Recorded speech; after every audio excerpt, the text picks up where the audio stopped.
Put your hands up, everybody. We have a special guest here on Hands Up Now. I believe this is episode 9. I'll probably, if I get this wrong, this is really bad stuff. But anyways, this is really cool, guys. I am very proud to announce that we have our first Swedish guest on the podcast on Hands Up Now. And I'd be super honored to give the introduction for the Donker, Nitro, Neutrone, The Fallen, Mathias Red. Did I miss anything, Mathias? Probably. Oh boy. Yeah, this is really well, if you're wondering how you spell Mathias, well, Mathias is one of the first actually aliases that I should have named, because that's how I actually met you back in 2006.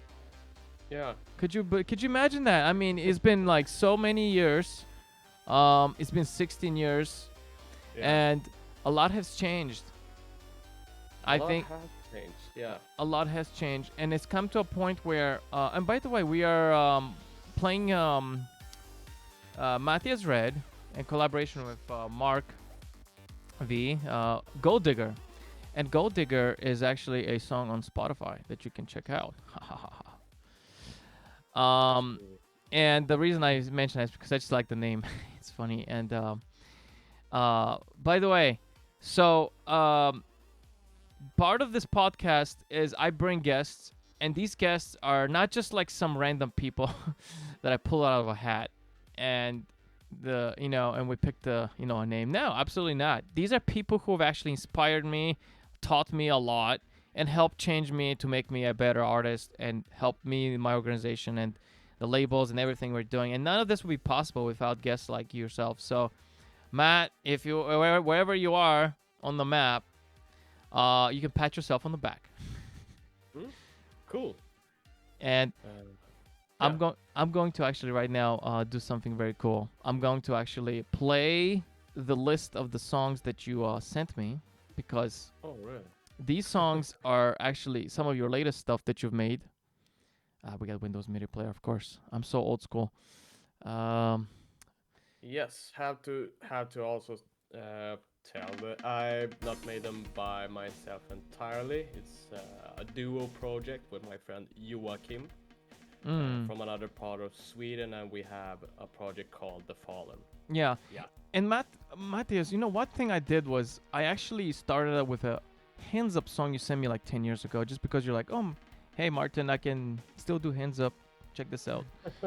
And the reason I'm playing that, because I mean it's a good production, and Cool.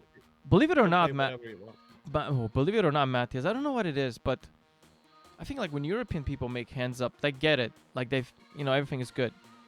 The last guest we had, when he made hands up, he got it, and he was from California. Me, when I make hands up, it was a horror show in the beginning. I mean, it took me 13 years to figure this out. Why is that the case? Well, one of the big reasons we can go over this is Mathias was actually a big inspiration to help me improve that. I had a lot of issues with my kicks, and so I was outside. I was on a video call or something with Mathias on Skype. I think this was about 2017 or something. I was going down. Yeah. I was going out to town, and Mathias was so generous. He took my call, and then he said, I need to do this, I need to do that. He was showing me on FL Studio while I'm out, with my ex, and he would show me that I need to do this to the kick, I need to do that, and there's all these kind of tricks on the FL Studio, and believe it or not, that actually made a big difference, because I use that concept for every kick I now put in and make sure it's all good in just about every sample. So yeah. Well, Mathias, this is about you, and a lot of people don't know you, but they should. Why? Because you're very talented, and the reason we mentioned all your aliases in the beginning is because you've mastered all these different genres. Yeah. Yeah.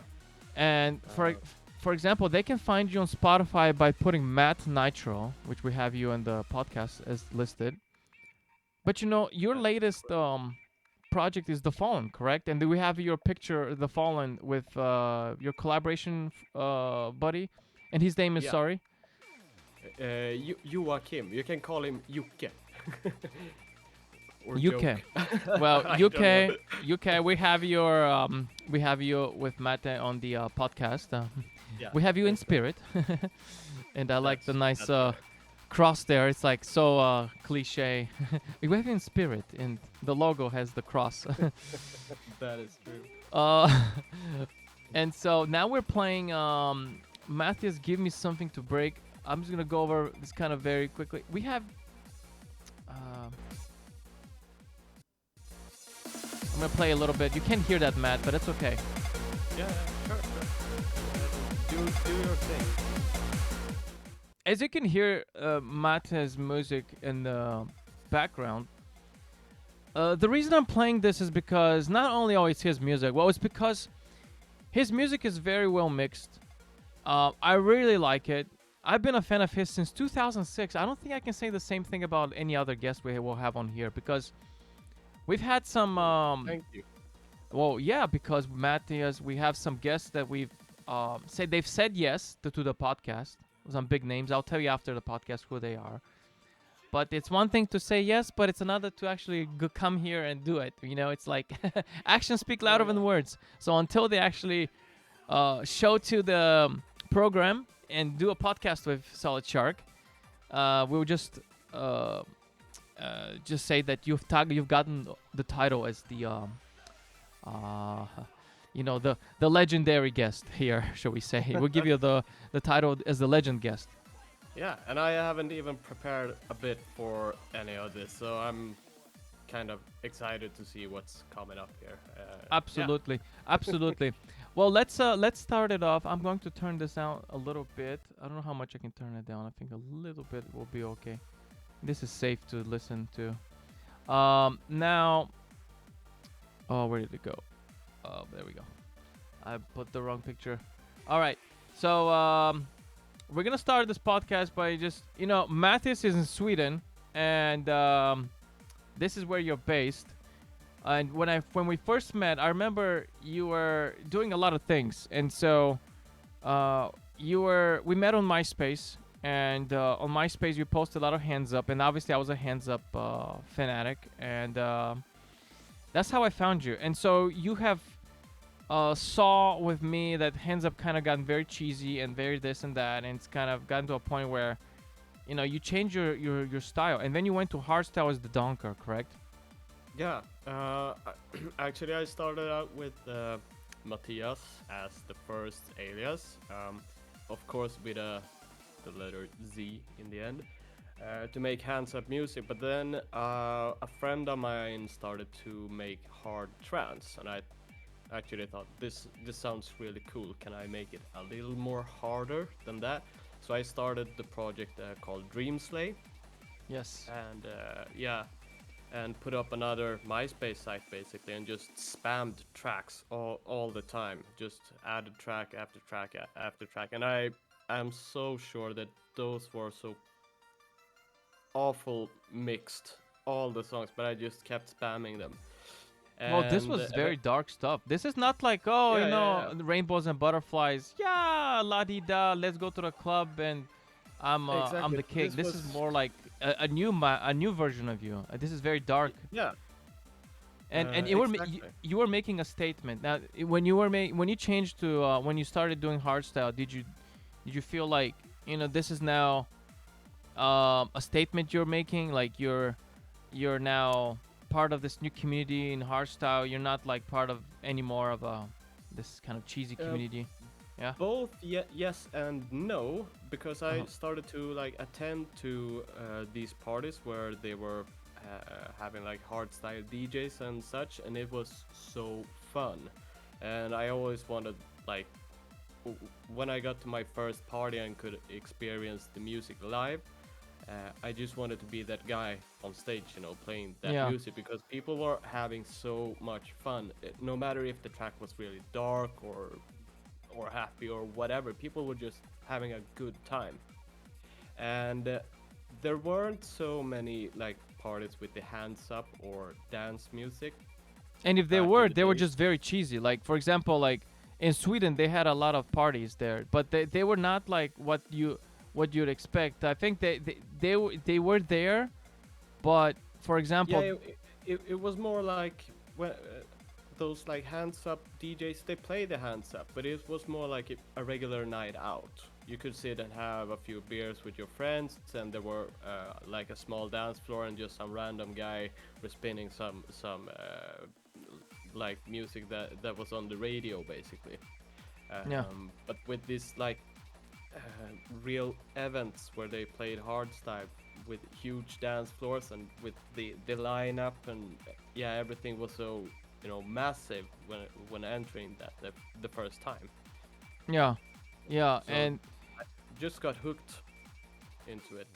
yeah, exactly. And like the thing is, I remember there's so many. Well, like I think it was called Live 100% or something like that. That was like the Swedish thing. Like Sandra G, she did a perform there, and some other like Baby Alice performed there too. And like you know they were from like Norway and Sweden, and I became very close to them Yeah. actually. And the Swedish people are just so nice, and it's like you know I've never had any issues with collaborations with Swedish people, and they're just depending on who it is, doesn't matter, like if they're famous or not, they're just like very top, you know very good friends. And that's why we're still friends on Facebook and stuff like that, is because we're so I've never had any issues. But I think when I go to some of the other countries, like for example in Germany, I can't say the same thing.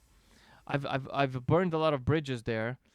And another thing is the atmosphere is just very competitive, and like you're not seeing that over there in Sweden. Like you're more Yeah, maybe now days, but like back then it was mostly like a community. You had a community and you had a thing going, and yeah, that is correct. And what you just said about like everything is so competitive, I think it's something where the style of the music, where the heritage from it, like this is our music, it's not your music, we're not going to share how we do this and do that, what to do, blah blah blah blah blah, everything about that. Meanwhile, we just sit here and just share our experiences, and yeah, like to teach out the music, basically. yeah. What I did was I just turned you up a little bit because now we're playing the Donker, and the Donker is a little louder than any. I think we just call it Murda. Murda. Well, actually, Murda, yeah. go ahead. Tell us something about Murda. Was it the one of the files that I sent you now? I think so. Yeah. Yeah, yeah. That is a collaboration with my buddy here, Jocke, with The Fallen. So that's a whole new track that we have made. And basically, yeah, don't know really what to say. We just wanted to smash everything with this track. It's super heavy in every way. I'm not gonna lie, Mathias. Now that I'm sorry to cut you off. I hate cutting people off. But yeah, no worries. I went to my first hardstyle event a couple weeks ago, Brennan Hard. I've never been to a hardstyle event. Okay, And this was right here in the capital, Washington D.C. It's crazy how Washington D.C. a nightclub will have hardstyle, and now hardstyle is one of the top 3 genres in America. What do you think about that? In the EDM, I'm talking about. I think it's good. The popularity has gotten like everybody now knows what hardstyle is in America. What are your thoughts about that? I think it's good. I think it's really good.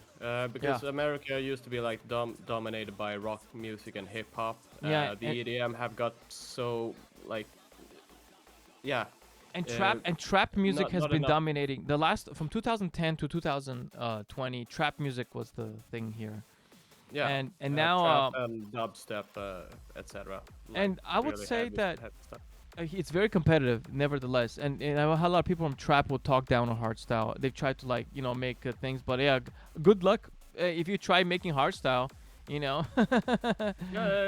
Hardstyle is a totally different pickle, even if you produce it. So it's kind of gotten to a warfare, and they're very territorial, especially with the festivals. Like. Alright. But that's why I'm happy that hardstyle has been given such a push. Now we're playing an old school one. So we have the Donker Distance, the Monday Bar Lucia Cruise Anthem, And Oh, we'll get to that, and I'm just gonna skip through it. But like, I think that this is gonna get to us where we were shooting the thing. Back in the day, like 2000, the 2000s. We used MSN Messenger, and Mathias would yeah, send me yeah, like yeah. different samples and stuff. We're part of this different communities and so forth. And Mathias would tell me, "Oh, I'm on this party boat for like 2 or 3 days, and it's a big party." And I'm Yeah. like, wow, like, yeah, I mean, I'm here out here in the US, and I have to, I'm not part of these cool things, but in spirit I'm there. And Matthias, tell me about this. Tell us about those boat parties, Matthias. Um, yeah, sure. Basically, it's like Tomorrowland or whatever, just squeezed into a boat. Yeah. These boats usually go maybe to Latvia or Finland, just across the sea and back. And every space where you can basically put a DJ on the boat, there is one. On the sun deck, inside, in the cigar bar, uh, basically everywhere where you can put a DJ, there is one Wow. playing different styles of EDM. And you're also allowed to bring like big speakers and such into your cabins. So we used to like pimp up our cabin, the Mm. friends and us, bring the stereo equipment and lasers and have just everything in a in a small Yeah. cabin with like 4 people, uh, and everyone else are doing the same. Right. So I mean, it's just party, party, party. It, Really fun, awesome atmosphere, and people are very kind and take care of each other on those cruises as well. that's right. That's right. Oh, we have the wrong Mathias Red on Spotify. We gotta get the right one. There we go. Yeah, I Uh, saw there is another guy called Mathias Red. yeah, it's we have to be careful here not to play the wrong music because we don't want to No worries. support other people who are not on Yeah. the podcast. Oh, what are we listening to? Something very dark. Hang on a second. We got here.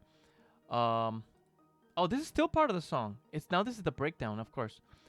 It's a very good solid song. The distance. And that's one thing about you. Back in 2010, you opened up your new artist account. It's the Donker, and I thought you'll Yeah. go very, very far with this because this was surreal. Like artistically, I think you finally made it as an artist, the Donker, and you had a message. I mean, there was another guy with kind of a similar MySpace page like yours, very dark, had a dark logo, and I was like, man, this is scary stuff, and Mathias here, he has this new artist in the Donker, and I thought that but it is what it is, and a lot about the music world is it requires a lot of heavy lifting. Getting the A&R, getting to the right people. That Mathias was never like that. Mathias was very quiet. You did your music. You went to the festivals. You threw things out on the internet, but it wasn't anything like you never tried to show off, and that's one thing about you. You never show off. A lot of people show Yeah. off as a DJ, but you never show off, and you're not that kind of person, and that's something that's very noble of you. Yeah. Thank you. I have seen like, because I have run like communities Yeah, as well where I have helped people to basically the music production and everything. yeah, to And higher you also standards. You hold people to higher yeah. standards, and the same And thing with me. You didn't have to criticize me in any way to like talk down and say, oh, your thing is so bad. Like, why don't you just no, you told me this is what you want to do on your kicks, and you make a yeah. difference. I'm like, wow, you just dropped the mic on me right there. That was wow. Yeah, and I mean, some of the guys that were total rookies when they joined my community, Yeah, some of them are like on the top. Yeah, they're on the A list, like have playing on the biggest festivals, basically everywhere. It's going really well for them. But then you also have the people that really try hard to just become someone really fast. yeah, And yeah, and they usually try to like show off a little too much or about a little like too excited about themselves or something like Well, that. no, I mean like They the just want whole to get nine in. yards, like the showing off at the club, like oh my spot, my this, my track, play it. And by mind you that there's like thousands of people like that, and Yeah, so that's what and clubs have to put up with. yeah, and usually people start to act like really, what's it called? Obnoxious, annoying, or like just Yeah. uh, Just because they maybe angry. play. Yeah, their attitudes change. Your Yeah, attitude never changed. You're the same guy from 2006. Like, you know, I remember you didn't win one contest, which I was actually more upset than you were. I don't think so. In 2006, Mathias had a Levis Polka remix, and then he didn't win the contest, and that was a superb hands up remix. I even tried to help you on MySpace to get to some of the, spread the message, and like I would make sure that you get the recognition. I put you on a top friends list and stuff. I put in a word like for the future trans folks, and up in MySpace there was a big channel. I say, hey guys, you need to like listen to this guy. He's doing big things. mhm. And Thank you. and you're a talented guy who is not out published anywhere, but you have the potential, and you never had the spotlight. And that's where I came into the picture. I'm like, I gotta help this guy out because he's onto something. The fact that I believed in you in 2006 as like a 14-year-old or whatever I was, and then I believed in you so much that you actually went to hardstyle, synthwave, all these different genres. You mastered it, and you never had you never like stopped the beat. You never like not impressed me. You always impressed me in a way that you. Yeah, I'm glad that I have a very good idea of who is talented versus who isn't, and so that's one thing about you that stood out the way. I can't say the same thing about a lot of people because a lot of people just either stick with their genre and don't move anywhere, or they either like change genres or like not too often, but like if you change genres, you either are very talented, and you can play Yeah. everything. I remember when you were doing Psy-Trance stuff. I think we might be able to play some of your Psy-Trance stuff. And that's one Yeah. thing that was like, okay, Mathias doing Psy. I think after Hardstyle, you started doing Psy-Trance with the Mathias Red project and Marcus. Yeah, that is Tell us correct. how you got introduced to Marcus, and because he has a pretty cool studio, and so do you. But tell us about the whole collaboration with. Yeah, so it's like one of my childhood friends. I think we met Oh wow. somewhere when we were around 15 or something. Now the thing is that we knew the same people, but we had never met. And our friends told me that yeah, there is one guy called Marcus and he makes Mm-hmm. music, blah blah blah blah blah. And I just wanted to like outnumber him with my music, and Oh. like my music is better than his music. And he were actually the same. So we were like, we did never meet for a while, but we like hated each other. What? You hate Yeah, what in school yeah. did you guys bully each No, other or something or what? no. It was our friends. They just kept saying that, oh yeah, Marcus says that your music is shit and he's better than you. And Oh, I was like, oh they really? must be And so then bored. yeah, and then I started to make like more music and such like that, and they told him the same.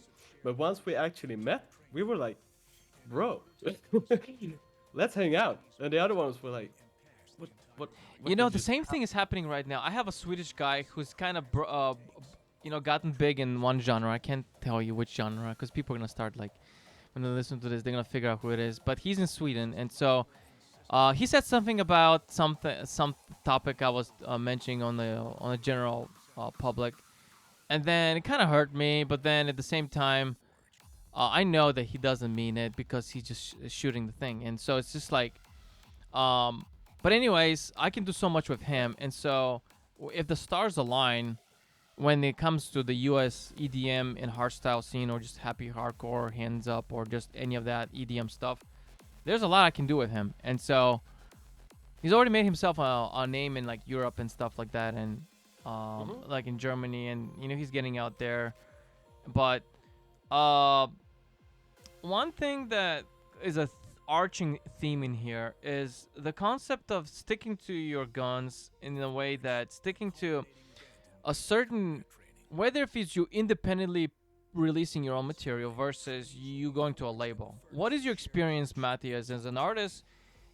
I'm sure you've sent material to labels. Have you gotten, you know, Yeah, yeah, sure. what is your experience with labels? Um, it's like good, both good and bad. The good thing is that you can literally just hand over your music to someone, and you don't have to mind so much about anything else than your own production. Now, the bad thing is that if you work with people maybe that are not really serious in the business and such, you will never know from the beginning. Time will tell if they're trying to like scheme you for money and such. Never pay you for the music. It's up on every portal, getting played here and there, but you never get like any money for it, which was basically the idea why you sign up with the label. And the fact that they can get away with it, I gotten screwed. That's how I started into the music world. I gotten screwed in Germany. There was a label, made it very public about everything, and apparently that's a thing.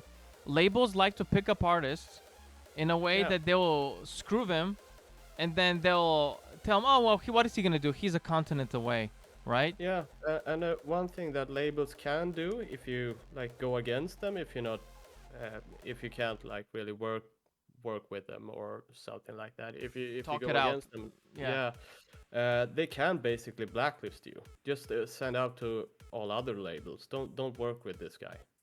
And Oh they will well, actually listen to good the luck label. because it's very funny because and let anybody blacklist me because I am here like working the U.S. EDM scene. So and they're trying to break out here in the U.S. I don't care how big you are as an artist or how small you are. Please, if you blacklist me, good luck because in America, it's a totally different apple, and it's I'm already like hooked into the. I already have the relationships and the connections here, so you're only you're shooting yourself in the foot.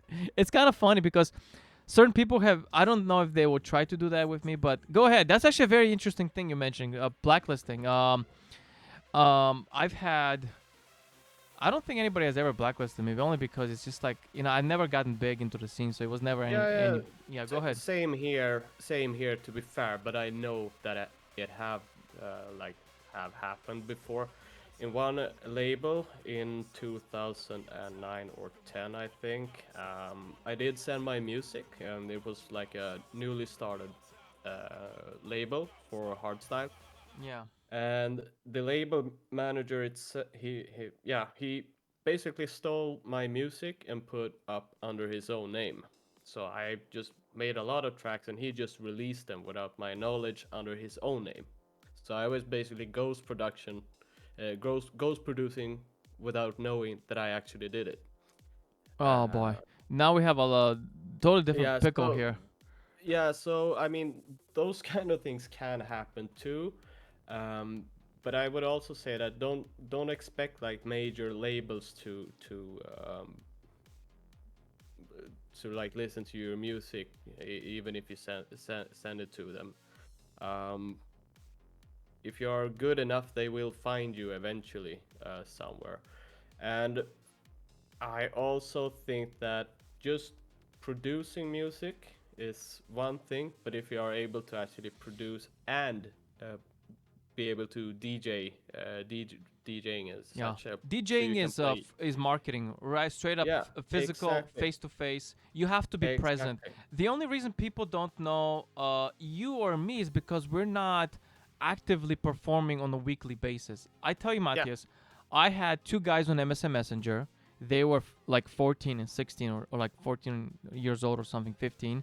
They got picked up by the biggest label out there, like in the biggest DJ, like Tiesto and whatnot.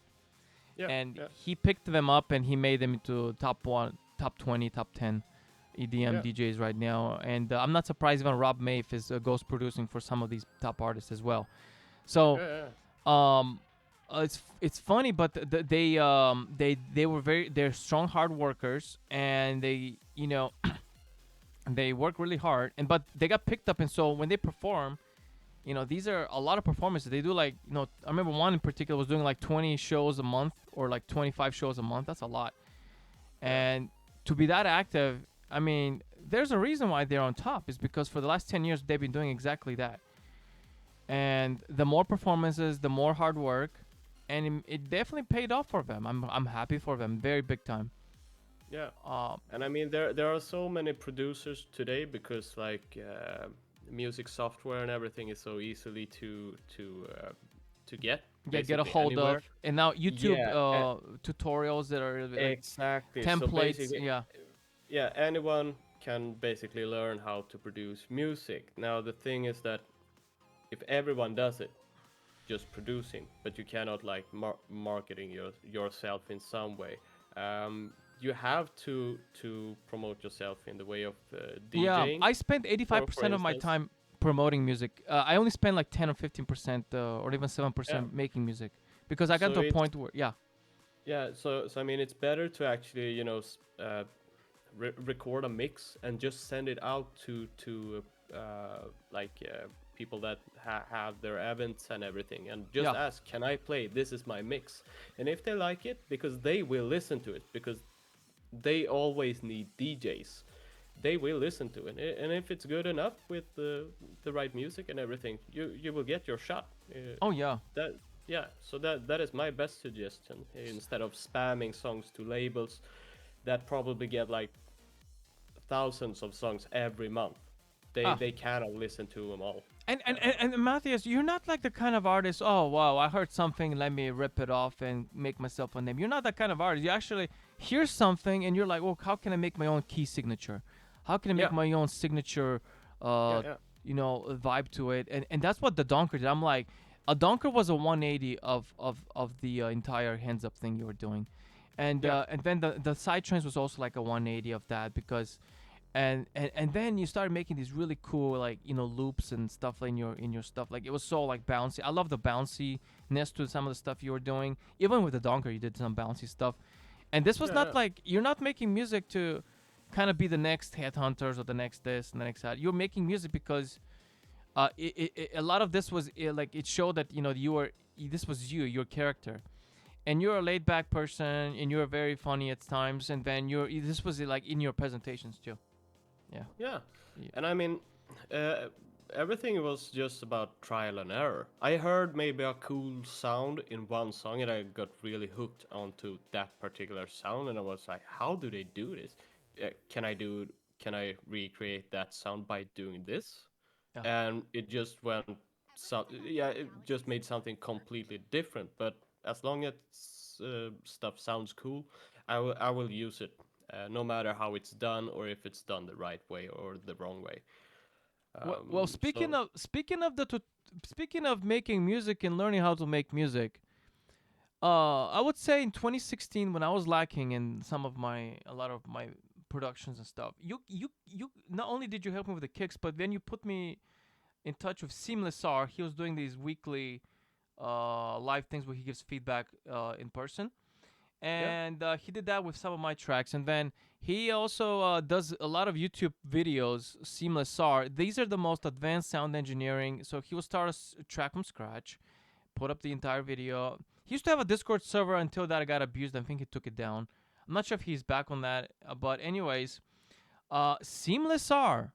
My goodness, Mathias, talk about and he has a lot of his own signature presets now, with like, a lot of the stock plugins for FL Studio, like the what was that yeah. one? I Yeah. mean, he was like, it was fun to watch him. I mean, because he had like the basic. He knew the basics of how to produce a song or create a song. Yeah. Now he went just full hardcore on, let's create a track like this. I have never done it before. Let's see how it sounds like Yeah. and what we can do. Like, he even I did that have with no idea, Hardstyle. but He's like, he has let's no idea try about Hardstyle, to and see. he recreated Yeah, Hardstyle. I'm like, I was shocked. I'm like, wow, this guy actually put up. I mean, like, yeah, he's very smart, and is a heavy metal guy, and like, exactly, wow. exactly. So I recommend people that are maybe like new into the scene, because he is talking very um, like how and why things are working like they do. what happens if you maybe put a compressor and what a Yeah. compressor and such does. So he knows like the foundation of producing music, and the fun thing is that he just throws himself into a scene that he have never been working with before. Maybe let's create a hardstyle song. Let's create a song like this. I have never done it before, but let's see where it goes. Yeah. And, Yeah, I mean, he's not afraid. Trial he's not and afraid. error. I'm sure he knows how to play instruments. And as a person from the rock scene and the metal scene, I have to be acknowledge that you have to be very you have to have very good ears. Like when you play live music, especially. Like, I mean, yeah, you gotta be in sync with the drummer. You gotta be in sync with the other players. You know this and that. This is a lot of effort, and I think that's why he is as talented as he is to actually put these EDM courses. He did a lot of productions on Harmor, the VST plugin. He'll show you how to use it, make all these kind of cool things on there. I actually never use Harmor. Do you use Harmor at all, Mathias, sometimes? I have done it back in the days, I think. I don't really use it that much today, but I know that you can make really weird. What are your top like top plugins that you love to use? Of course, Or is that a One. secret? Is that a secret? Do you want to? No. Okay. You don't care. Silent One is my go-to. Oh, yeah. Silent One, and I also like Spire. And then they have made this like a version of the Virus TI. Yeah. But as a VST basically. It's really complicated. It's not really finished, but I really enjoy to use that, even if it drains the CPU. But it's really fun. Then you also have a good VST called the Viper. Can really recommend people checking that out. It's really worth buying. Because it's really powerful, and it's probably as close to a Virus TI as you can get today. And so, Mathias, let me ask you another question. We talked about now plugins. What about sample packs? Do you think that sample packs mean that once a producer has access to these top quality samples, that their music is gonna be, their production value is gonna be as good and stuff like that? And sometimes that's actually the answer. Like their production value now is good, and we hear better beats and stuff. Versus somebody who actually makes their beats from scratch. Now, tell me a little bit about, because in Hardstyle, once you got to as the Donker like and stuff, a lot of these people actually back the story was 9 hours, 12 hours spent on making a kick. Tell me about all that. And Seamless SARS had an entire episode about this. How he's like, oh, you shouldn't. I don't think it's all that big a deal spending that much hours, and you should be like, you can do this in less. Tell me about that topic. Of course. I mean, like a kick is never finished. I think I've started to work on a kick like 2 or 3 years ago. I still use that template to improve it. I still use it today. So I mean, I've been working on the same kick for 3 years. And I know that people are doing the same. Now with samples, it depends a little bit on like what style you're into. One key thing in hardstyle is when it all began, when the genre like started, with the new style kicks that had the tail and the punch and everything. It was that do it by yourself. It was like the signature of the whole. I mean, the melody and everything could sound basically crappy, but as long as you had made the kick yourself, you were like accepted, right?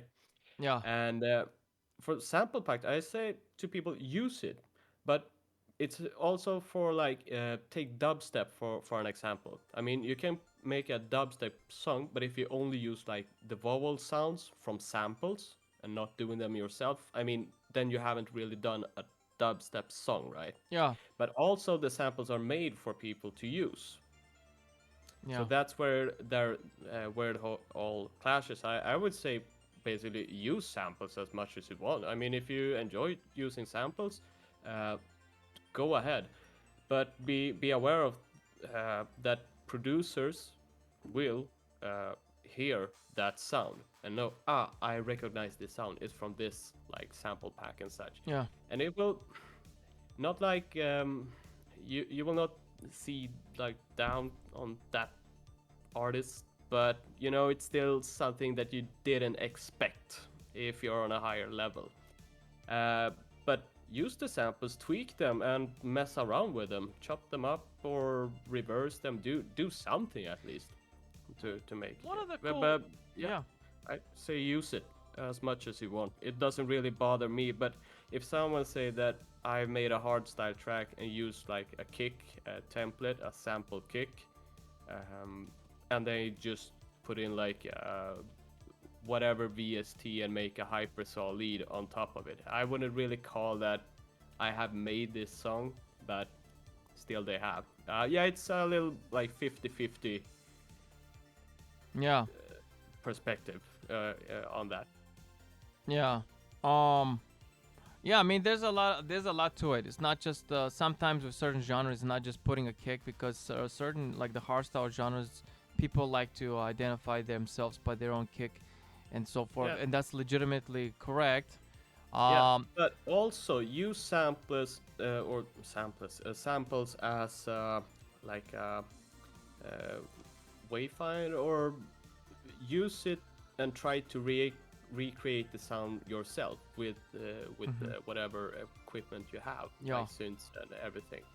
So try to just It's a lot of recreate work. the That's sound. one thing Yeah. I mean, hardstyle. Now that I started a new alias, Mathias, and so I started a new project in hardstyle, and I have to have a full team running this. I can't do this all by myself. It's that's not me. I'm a hands-up guy, and I like my Yeah, put your beat in this, put the offset bass, and you're good. And but yeah. So another thing I want to talk about is I just had this idea in my mind, but we'll talk about it. Oh yeah. So when I was going on vacations and stuff, when I was going down to, I live in Florida part of the year, and I met your collab friend Marcus. Actually, I said I had a very good chat with him. He's just like you, down to earth, laid back. I'm surprised you guys are not like brothers. You know, it's just like you guys are yeah. very identical We thinking. our parents say that we probably are. But you way, know, yeah. the thing is, like, when I was what was I gonna say? Oh yeah, so you guys started doing these very funny videos on the on Facebook and stuff. I thought those were pretty funny and cool. Nowadays, a lot of people are taking that tenfold and making a big deal on, like, you know, Instagram, for example, and the TikTok, and making these funny studio videos, and they get a lot of hits on them. So I feel like if, you know, you guys picked that up back and then, you guys would have been like the pioneers of, you know, making those silly videos. Yeah. Didn't really try to achieve anything, just for Yeah, people of to see course. that. And once again, everyone, Matthias is not hater. He is not a show off. He's a real person. You know, he's a realist, and so he's not like what you think. A lot of these DJs are just show offs. That's one thing we got off on this podcast, is that there's a big difference here. There's people who pay to play. They're not talented. They have no adventure, but they want to be a show off peacock on stage, and they'll pay to play. They'll pay the venue X amount of money just to play. Matthias is Yeah. not like that. He's not a sellout, you know.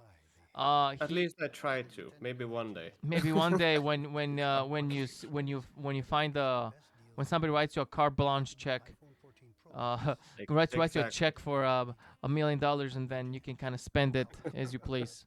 No, this is Yes. a serious topic. Now, a lot of the top DJs made it out just like that. Their parents are very rich, and they put him up on and they're like, "Oh, I want to be DJ." I saw one of those DJs just like that in 2010. I actually, or 2008.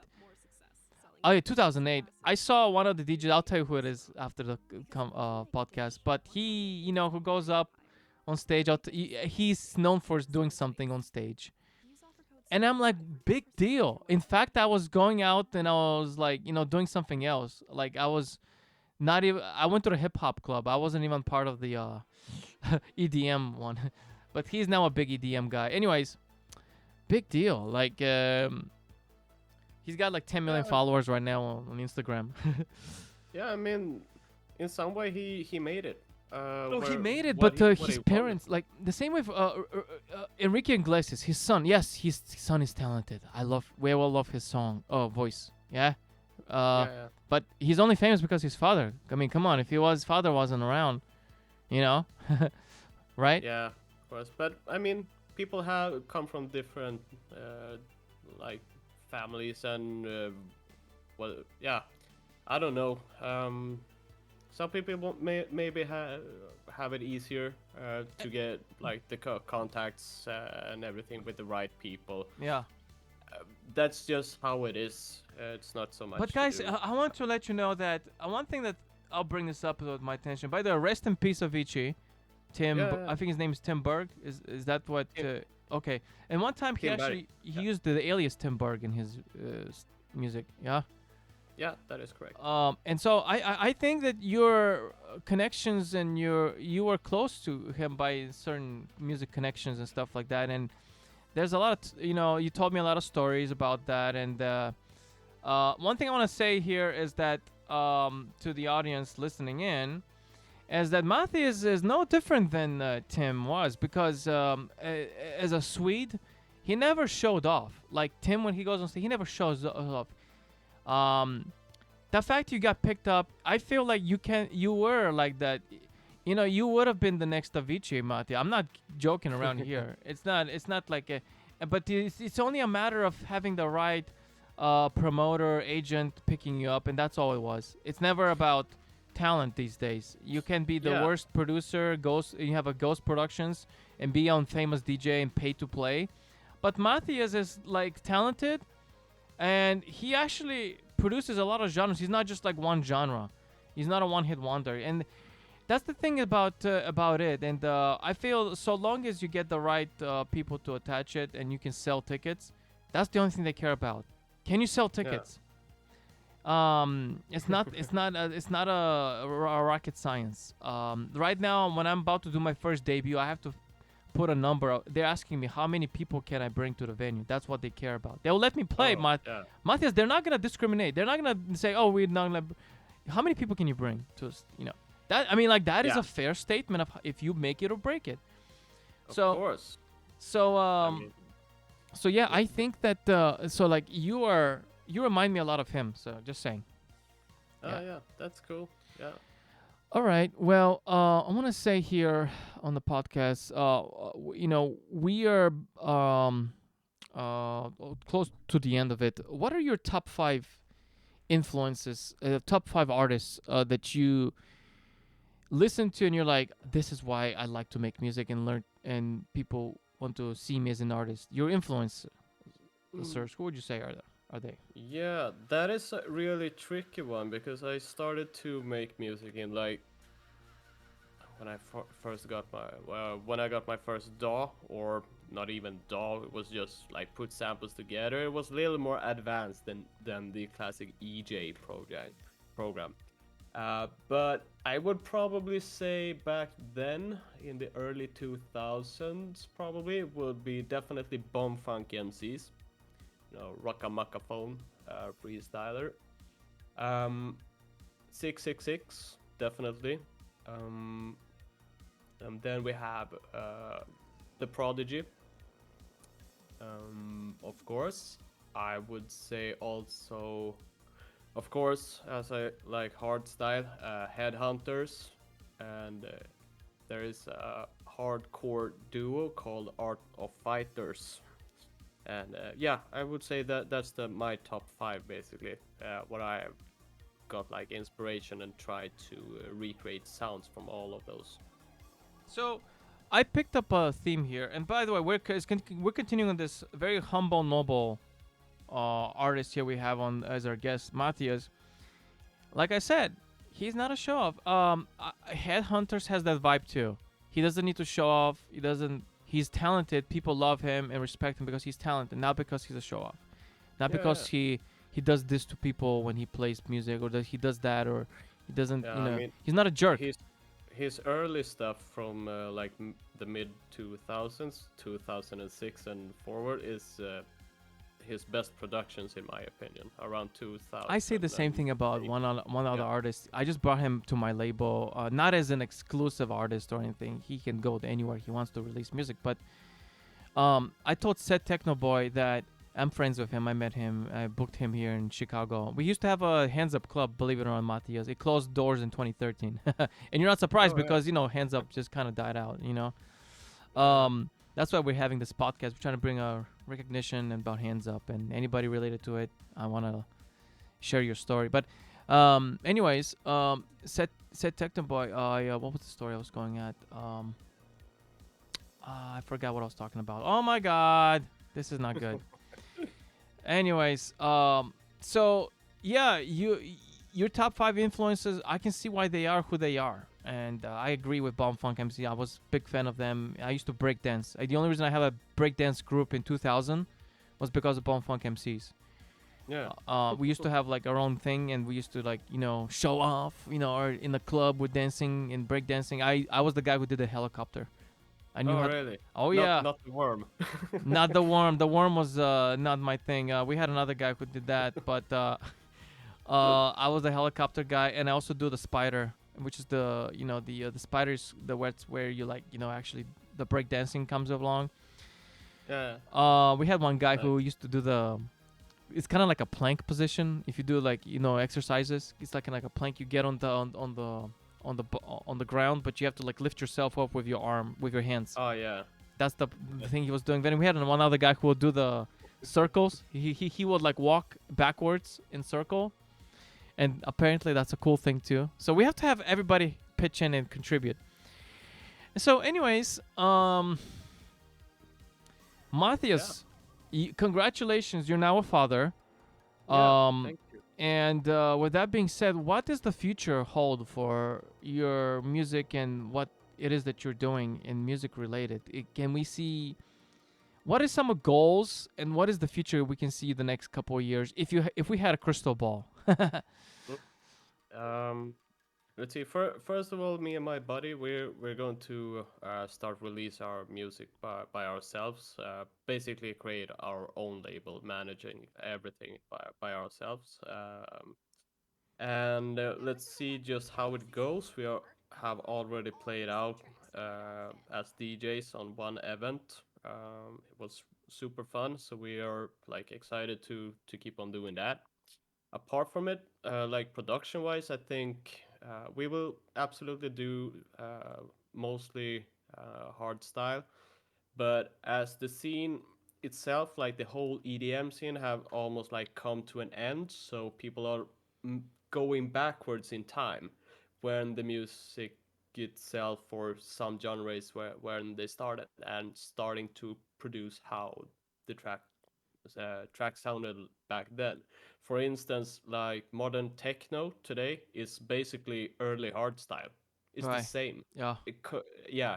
So people are like going backwards Yeah. to do new stuff. It's And funny how I have people in American artists, actually playing this like hard trance now, and now that's a big. yeah, I'm like, well, wasn't that the European thing we were playing 15 years ago? Why is it all of a yeah, sudden popular with like modern way with house music? Yeah, that is correct. Yeah. So I mean, the a lot of producers are going like backwards in time yeah, to try to create something new because we have like basically reached the end. We have crossed basically every subgenre with each other and such. So it's hard to come up with new ideas. We have to basically go back in time. Maybe make like Eurodance as they did in the 90s again. I actually believe that it will probably be a thing in a few years. yeah, Because absolutely. yeah, Did you yeah, see the Eurovision movie with Steve? What was it? Not Steve Carell. Steve something. Will Ferrell. Will Ferrell. Yeah, Will Ferrell. Yeah. I saw it. It was really fun, actually. Yeah, I think liked it's a very good imagination of Sweden. It's very accurate, in my opinion. 100%. If I love to stereotype people. That is Gothenburg. correct, probably. You love to go to Gothenburg. Do you ever submit to Eurovision, Matthias? No, never. I have friends that have done it, and one friend that came in the third place in the Swedish. There you go. Qualifying. Well, that is So, a yeah. story to tell. Interesting. Yeah. I actually started out my music career with Eurovision. I'm not lying. I collaborated with one of the countries. I was able to get their music, but we couldn't publish it because somebody else had the rights to it, and so Back in the day, it was Oh kind yeah. of like a pickle. Well, what do you do? And so they wanted to sell me the rights. I'm like, well, that's a lot of money for Yeah, somebody who that doesn't have a job. Um, basically that's how it works in those leagues. Yeah, they're Nowadays it's different. Now there's a website for licensing. You probably heard of it, and you just like pay like a yearly subscription. It's like $45 for vocal rights to oh publish it, and so I don't think it's worth it because it's like now there's so much music coming out every Friday on Spotify. There's over 80 million songs. So yeah. all right. Well, Exactly. tell us, Mathias. I think this has been a very good podcast. I want to keep this under an hour so that way I can upload it on SoundCloud. Oh yeah, sure. One quick advice you have for new artists. What do you have to say? Just keep experimenting and don't be afraid to. I mean, just go bonkers in your studio. I mean, the producers or writers block, you know. Um, uh, you will get stuck sometimes. Just do something completely different. Do as I did. I started to make like classical music when I got stuck in my productions. Wow, look at that. Yeah, That's a just to very, very break- clever. Yeah, just to break everything off and get like new ideas and such. We're listening to Bermuda by Matt Nitro. And by the way, Mathias, where can we find you on social media? That is a really good question. I have probably some Facebook pages. I don't really even know if they're active. No, probably not. But I really don't have any social media at the moment. To be honest, I'm that boring. I will probably launch something soon. I will keep you posted about that.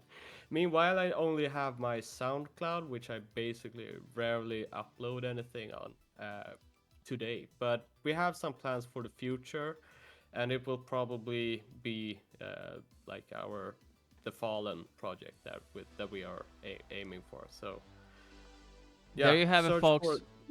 search for the Fallen basically. The Fallen, everywhere. Matt Nitro, Neutrone. I will put them in the description. This has been a pleasure. Thank you so much, Mathias. I know this is not the last time we'll hear from you. We'll hear more from you. And it's been a pleasure having you on the podcast and Hands Up Now. Everybody listening in, please tune in and follow Mathias. I'll put the links in the description. And have a great day. Yeah, thank you. Bye.